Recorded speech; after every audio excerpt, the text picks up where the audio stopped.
Eu vou fazer o seguinte, eu estou com o Leandro Santiago também nesse exato momento, que ele está com o delegado, doutor Sidney Tenório, para trazer informações, porque a Polícia Civil deve abrir também inquérito para investigar as causas dessa explosão que nós estamos falando lá no Conjunto Maceió 1. Comigo ao vivo agora para explicar para a gente porque que já existe, inclusive, alguma linha, né, Leandro, de investigação, porque eu tentei aqui trazer algumas informações com a Tenente Suzuki, né, com o próprio coordenador da Defesa Civil de Maceió, Abelardo, enfim, para a gente entender, porque é uma explosão de grandes proporções para ser apenas um botijão. O que é que deve estar acontecendo, o que é que houve? Então, a polícia já vai também, ou já começaram, então, essas investigações?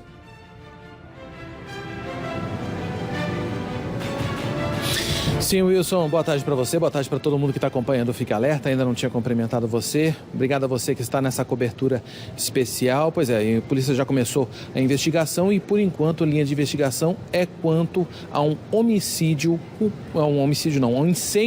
culposo, quando não há intenção aí de fazer esse fogo todo. Sidney Tenório está aqui com a gente, como você fala agora, delegado, para falar sobre isso.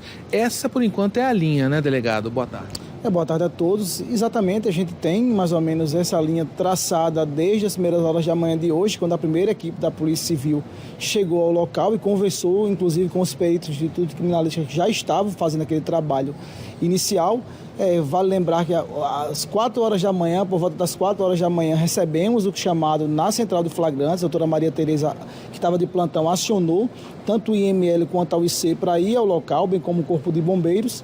Essas 3 forças foram até o local. Logo em seguida, já nas primeiras horas da manhã, a Polícia Civil também chegou, né, para fazer esse trabalho. A gente tem informação de que o cheiro era forte de gás ainda naquele primeiro momento de quem chegava no ambiente, o que realmente fortalece a versão de que foi um vazamento de gás que fez com que tivesse toda aquela explosão. Por que uma explosão tão potente, né? E vem a segundo momento da investigação, já agora do final da manhã, né, quando nós recebemos informação de um policial que está no local, a Polícia Civil não saiu ainda daquele ambiente, de que possivelmente a pessoa do Gilvan, ele tinha 6 botijões de gás reservas dentro de casa, ainda um em atividade, porque ele exercia, né, o trabalho de ambulante, de uma determinada rama, acho que, salvo engano, de vendedor de churros, o que fazia com que ele tivesse esse grande número de botijões, o que fez com que terminasse tendo uma explosão tão potente. Esse relatório da Polícia Científica tem um prazo para sair? Como é que fica? A gente trabalha com os prazos legais, né? Geralmente os peritos do IC, né, que são ágeis, são bastante competentes, mandam para a gente no prazo de 10 dias.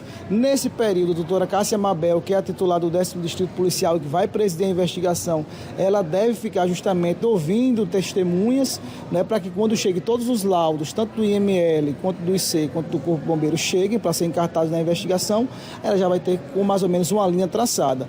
É claro que se realmente for comprovada a responsabilização de alguém que já está morto, a gente deve ao final do inquérito, ainda que se tenha algum tipo de responsabilidade, ela deve opinar pela excludente da culpabilidade pela morte do agente. Agora, claro que se tiverem outras pessoas envolvidas, também podem ser indiciadas. O senhor falou de ter testemunha de pessoas irem depor, isso já pode acontecer já na semana que vem, por exemplo? Eu acredito que já tenham sido intimadas pela chefe de operações, que foi justamente a policial que esteve no local e nos passou todo esse conteúdo, até porque a gente estava aqui hoje na função de dando aula aqui na Escola de Governo para os novos futuros delegados. Ela já deve ter feito a intimação. Eu acredito que na segunda-feira as pessoas, principalmente os vizinhos, devem começar a ser ouvidos. Ela inclusive ouviu, ela disse pra gente que ouviu de pessoa de fontes fidedignas que havia esses botijões de gás dentro do apartamento, né, dentro do imóvel, e que inclusive havia um maior que abastecia os menores. A coisa era meio que precária. Não é, mas claro, se foi a pessoa que terminou vindo a óbito, que é o responsável por isso, a gente deve opinar pela exclusão da culpabilidade.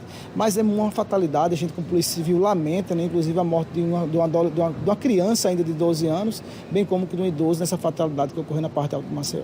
Nesse caso, pode haver uma investigação para ver se tem mais gente fazendo essa prática de encher botijão dentro de casa?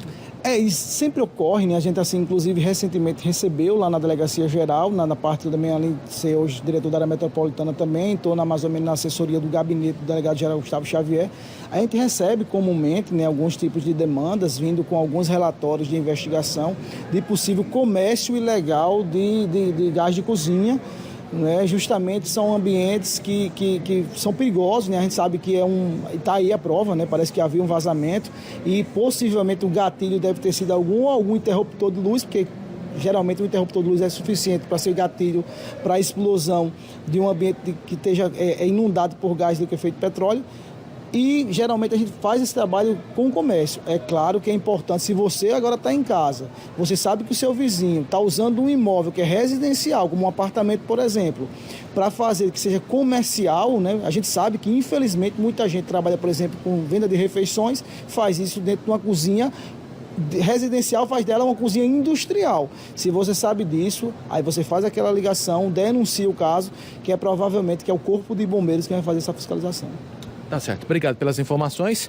E a gente reforça, né, as palavras do delegado Sidney Tenório, né, Wilson? Afinal de contas, muita gente sabe da prática, mas não denuncia. Só que tem que denunciar, porque afinal de contas é a sua vida que está em jogo também. 6 botijões de gás, a polícia está investigando o caso, mas há a possibilidade de 6 botijões estarem dentro de um apartamento. A gente já entrou em apartamentos ali no residencial Maceió 1 para outras reportagens, são apartamentos bastante pequenos, muito próximos uns dos outros. Então o risco de uma tragédia ainda maior havia. Volto com você.